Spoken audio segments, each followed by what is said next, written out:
Hello everyone, it's Mary. Welcome back to the channel. I'm so excited about this card.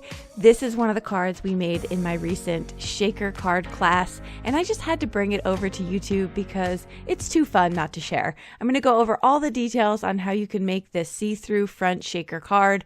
So grab a pen and paper if you want to, or just follow along with your craft stuff. It's going to be a blast. Before we jump into that, I want to share that 𝗥𝗘𝗖𝗢𝗥𝗗𝗜𝗡 is sponsoring this video again. So thank you to 𝗥𝗘𝗖𝗢𝗥𝗗𝗜, and let's hear a little bit about who they are and what they offer. So let's talk about 𝗥𝗘𝗖𝗢𝗥𝗗𝗜. I'm a huge advocate for people following in their dreams and sharing their gifts and talents with other people. So anything online course related, I'm a huge fan of. But 𝗥𝗘𝗖𝗢𝗥𝗃𝗡 is really cool because you have access to a bunch of different classes. It's an online community and resource where you can find tons of different classes to advance your skills in different genres. So some of the topics that they include are knitting, crocheting, quilting, sewing, painting, drawing, cooking, even yoga. There's fitness, there's woodworking, jewelry making, so many different kinds of things. So I want to talk real quick about the membership benefits. So 24-hour access, follow along, member sharing, availability to ask the experts, and of course you're going to stay inspired. But I really want to talk about also the quality of these videos. It's fantastic. Like, it's making me really need to step up my YouTube game. They're really high quality tutorial videos. The first 1,000 of you to click the link in the video description will get a full year of the premium membership to 𝗥𝗘𝗖𝗢𝗥𝗃𝗡 for only $1.49. If you'd like to join 𝗥𝗘𝗖𝗢𝗥𝗃𝗡, click the links below. And thank you again to 𝗥𝗘𝗖𝗢𝗥𝗃𝗡 for sponsoring this video. Okay, let's jump into this super fun shaker card. Now, you definitely don't have to use what I'm using. Just pull out what you have in your stash, but I do like the full plate dies that have been collecting dust in my stash. I'm going to be using that. I'm also going to be showing you how to make a full pouch of shaker stuff with extra packaging that you might throw away. So we are going to try to reuse a little bit as well and try to minimize waste. Okay, so I have my packaging here. You're going to need that. You're also going to need your cover plate die if you're using one, or you can just make a frame, a rectangle frame for the front of your card base. What you're going to want to do though is make sure you have 3 of those cut out. So I used my cover plate die, which is this Happy Bee Day, and I cut it out 3 times, once with patterned paper and twice with white cardstock. And that's for the layering process, okay? So I have, these are 2 of the main pieces here. Let's see what else we have. I also die cut it in black, and I chopped off the Happy Bee Day so I can put a little layer. That's totally extra, but I just like the little shadow of the happy birthday to stand out a little bit more. So the first thing you're going to want to do is take your pouch, so your packaging, and you want to get a good sense of how big you want it, because you want it to cover the full A2 size, but you don't want it to go over, and you obviously do not want it to go under, or else you're going to have gaps between the rectangle and your pouch. So I'm measuring this out. Now, I would say it's better to probably make it a little bit larger if you're unsure, and then you can slice it down as needed. But just, gauge it out. There's no perfect science to this part. 2 of my sides are already going to be sealed because I'm using packaging. So now I'm just cutting off the other 2 sides. And those are the 2 sides I'm going to have to either use double-sided adhesive for, or my bag sealer, which I'm going to opt to use. This bag sealer is super inexpensive, and you can mass produce pouches for your shaker cards in any size with, I feel the bag sealer is a lot faster than double-sided adhesive. And so that's what I'm opting to use. But either one is fine. You just have to make sure you don't have any gaps. So I have now my pouch here. I'm going to re-look at it and remeasure and just kind of make sure we're good to go. Now, there's extra pouching. There's extra pouch hanging over, and you want that. You don't want a perfect size, because then when I try to seal it going inward a little bit, it's going to be too small. So you want a little bit of extra out. I'd say probably about 1/4 of an inch extra. Now I'm holding this bag sealer together because it's heating it up. That's what activates it. and gets it nice and heated up. There's no on-off switch. That's just it. This one in particular also has a little blade that can pop out to cut the excess off if it doesn't cut on its own. It's meant to heat and cut at the same time, but sometimes it doesn't quite cut through, and that's okay. You just have that extra blade. I'll show you in a second. I think I show you in the video, but so you're going to hold on to it. I like to go as close to the edge as possible, and we're just holding it with my thumb, and then I'm going to slide it across. So here I wanted to show you that's what it does. It melts it and cuts it. So now it's sealing it as it goes across the plastic. I don't know how thick a plastic this will actually work on. It's meant for bags of chips, which is a lot thicker than this. So I would just say try it out and give it a go. But this is your traditional packaging acetate that you get when you buy stamps, dies, and the like. So I ran it across and it sealed it just fine, but it did not cut it. And again, that's okay. We can always slice that off. Of course, be careful though. If you're slicing it off, you do not cut over the seal. Obviously, I know that's obvious, but just in case.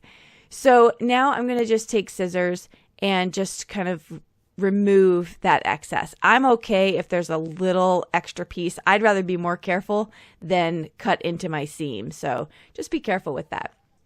Okay, so now we have that done. We leave one side open so that we can fill it with all of our super fun shaker bits. I made 2 of these cards, one in class and one prior for a demo. So the first, I changed up the color theme a little bit. This one that I did in class, I did a lot more rainbow colors. So, but I mean, obviously the sky's the limit. You can do whatever you want, whatever color you're doing. All right, I'm going to line this up again. Now I can get an idea. I'm just making sure we're good to go as I'm going through the process. I feel like this way is a little bit forgiving too, because see, I did it a little bit too large. So I'm going to go back in and reseal it a little bit smaller.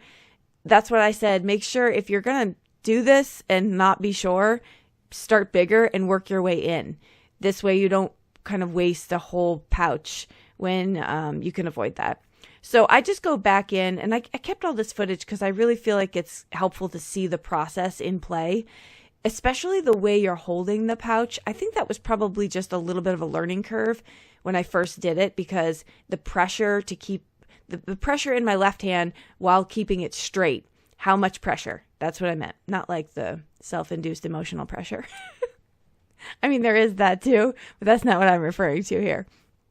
All right, so I'm going to just go back and reseal it. Easy peasy. I really love that bag sealer. There's so many. There's different kinds. This is the one I have. I think it's battery operated, I want to say. I think they have ones where you can recharge them. Or maybe this is the rechargeable one. I don't know. I have 2. My husband picked one up from the thrift store, and that's how I got figured out that these work for this, because he does that a lot. He thrifts a lot, and so he got it for me, and I think he bought it for himself, and I just swiped it. All right, let's fill up this shaker. So now I'm just throwing in a whole bunch. I'm going rainbow style, which really makes the design process so simple. You just any color, literally, just throw them all in. And I used to suffer from, is it too much or too little syndrome when it comes to shakers? I don't really anymore. I feel like I have a good sense. But with the pouches, what makes it great and a lot more fun and easier to see if you have too much or too little is that you can close up the top real quick with your hand, which I'll show you in a second, and you can shake it around and you can see it before you actually seal your card together. Other shaker designs, you kind of have to commit. Once you put the shaker bits in there, it's too late. You can't change it. But right now I can kind of see, is this good? Do I like the amount? Also, the great thing about making these pouches is you can get the movement regardless. So if you don't have, for example, on a different design, if you don't have enough thickness in your foam tape, your shaker bits might not move around. But with these pouches, they absolutely will move around. Now, a couple things I really want you to consider here in this part. If you squeeze out every bit of air, your shaker bits will not move around that much. If you leave too much air, it'll be too thick. So there is a happy medium, but I would err on the side of a little too much air, maybe not pushing out any air and just sealing it, rather than slapping out all the air by pressing down on the acetate. And now you've removed that air and it can't move around. So just be cognizant of that. That's a step I wouldn't have known to think about unless I made the mistake myself. So you want to leave a little bit of that air. Now I'm just sealing up. And the great thing about this too is I have that little left side open, so I can have a little room to work with the air flow the way that I want it. So that was good too. So I finished that up and I seal it with my bag sealer. Again, this video is in real time, so it's almost real time. It's a little bit sped up, but I hope that's helpful because it's easier to see than me just zipping through this. And there we go. There's my pouch. How fun is that? I just love the pouch itself. I might make a bunch of these and just make a banner as some decor. They're so cute. Okay, so there's the finished pouch. Is it a perfect A2 size? No, because this is crafting and that would be no fun. It's a little bit crooked, but when you get it behind the frame of that cover plate die, you can't see it and no one's going to care and no one's going to see it. And this is why I want you to cut out 3 of those die cuts of your cover plate die. All right, so now we get into assembly. Okay, so I have the cover plate die cut into my pattern paper and 2 white pieces of cardstock. They're about 80-pound cardstock weight. Then I have the I did the whole thing in black again, and I just chopped off the Happy B-Day in black so that I can use that for my shadow look behind it. So I thought that would be just a really fun little pop, especially just with the shaker bits behind it. So just a little added thing, not necessary, but that's why I did that. You're also going to want your base, and we'll come back to that and I'll show you how to cut that down. So now I have my pouch here and it is ready to go and assemble. So I chose to use double-sided adhesive for attachment of my pouch to the back of my Happy B-Day cut. Now, why do I have 2 white ones? Well, I'm going to use the 1 white to sturdy up my pattern paper. So the pattern paper is probably around a 65-pound weight or so.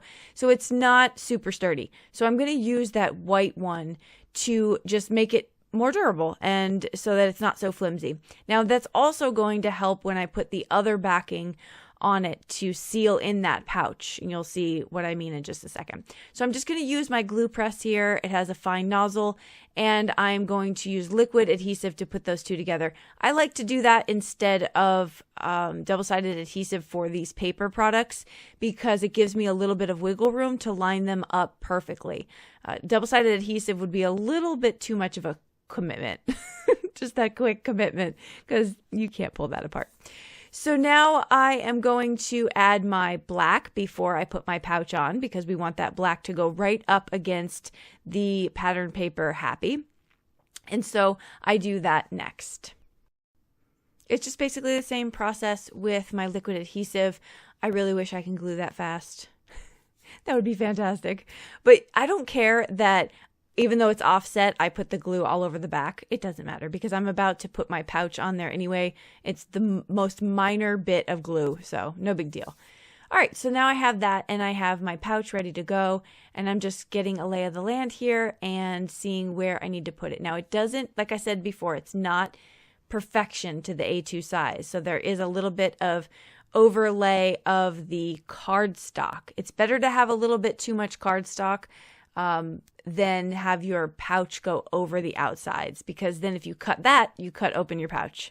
So you just try to get it as close as you can. And if you're not certain about doing this technique, make your frame thicker and you'll be good to go. So my frame here is 1/4 inch. If you want to make that just even doubled or a little bit thicker than that, you'd be fine. So that's another tip to try to do that. I'm using an 1/8 inch double-sided adhesive on here, but I'm doing it twice because I'm all out of the 1/4 inch. So now I'm just going to pull off the backing sheets here. I moved the center bits into the center of, or I moved the shaker bits into the center of the pouch as much as I could, because that will help seal a little bit just pressing it down. But the shaker bits move so freely in there, you can do that even while you're working. So it's fine. So if you want to just move it all to one side, put down one side of it, shift all the shaker bits to the other side, and so on. So you'd be fine to do that. Okay, so I have that part of the assembly finished. Now you could definitely leave it like this. You absolutely could. In fact, I might argue as I'm rewatching this back, you don't even need the back. I feel like it cleans it up just a little bit. So if you want to give that a try and make your own comparison for what you want to do, that's probably the best idea there. So I sped up this part. It's pretty self-explanatory, but you do want, obviously, the Happy B-Day to be facing each other. So you're not going to be turning this around. Another option is get rid of that Happy B-Day in the center and just frame out the backside of it too. So you absolutely can try that. I didn't think about it at the time, but as I'm, again, rewatching this, that's probably the easiest idea. Then you don't even have to worry about lining up the Happy B-Day in the first place. You're just using that frame to finish it off. Okay, so let's move on to the base. You're going to have an A2 size base. So this is 11 by 4 1/4, scored at 5.5. What you're going to do is you're going to cut off most of the front of your card base. And I'm going to leave about 1/4 inch. And that's because my frame for my die cut panel is 1/4 inch. That way it lines up perfectly. So that in my left-hand side there, that is our card base. So I am going to place this down right on the top flap. So here I have my flap. I'm going to put a piece of the double-sided adhesive. I do believe I doubled this one up too, just to make it nice and sturdy. If I had 1/4 inch piece of tape, that would work great. So I'm going to do that, remove the backer, and then I'm going to basically just line up the front of my card panel. That's it. Very simple, very easy to do. I think I was most nervous about this part when I was thinking through the process of making this card, but it actually is so simple. And it's enough of a flap to keep it sturdy, and it doesn't go into the clear see-through portion of my shaker card. Again, this is seriously, like, I think probably one of my favorite cards I've made in this whole year. It's just, it came together so nicely. And it's so chock full of shaker bits, but it's not super thick. And I don't even think I need extra postage for this. I'm not dealing with a whole bunch of thick foam tape. It's just enough to put in there. So I was very happy with the turnout of this card. This one, I highly recommend giving this a try. It seems a little more complicated than it really is when you look at it and when you actually do it. And then for your finishing touch here, you can add another little sub-sentiment here. On the left, I put Let's Eat Cake. On the right, I put Happy Birthday, just to show you different size fonts. But I think oh wait, yeah, there we go. I left that one off, obviously, because it already says Happy B-Day. So I just gave you some other options that you can do. And you can see a little bit of the color difference between the two of them. Now, to get a message inside, very simple, you can do a couple things. This is just me taking a piece of cardstock and scoring it and placing it in there. You can even cut that down even smaller, and then just gluing it and having a flap. This way, when it's closed, you can't see that through the card. When the recipient opens it, they can lift up the flap and see the message that you have written for them. So it's very simple to hide that message in there. You can also put a gift card, little tab holder in there, lots of things that you can do, and put your note inside your gift card. That's what we did for Adia's Friend for this past weekend. So don't forget, if you want to catch more shaker card techniques on multiple ways to do them, from beginner all the way up to advanced, you can check out the replay of the shaker card class that I did, and you can price your own ticket all the way down to $1, or you can grab my all access pass, which is all of my past replays, for a considerable bundle price, and I'll even throw a 50% off coupon in below in the description box of this video, so you can check out 11 classes that are replays and 2 are self-paced modules, and all that info plus what I used in this video will be in the description box below. Another thank you to CARDSTOCK for sponsoring this video. I will see you all in the comments down below or in the next video. Bye-bye.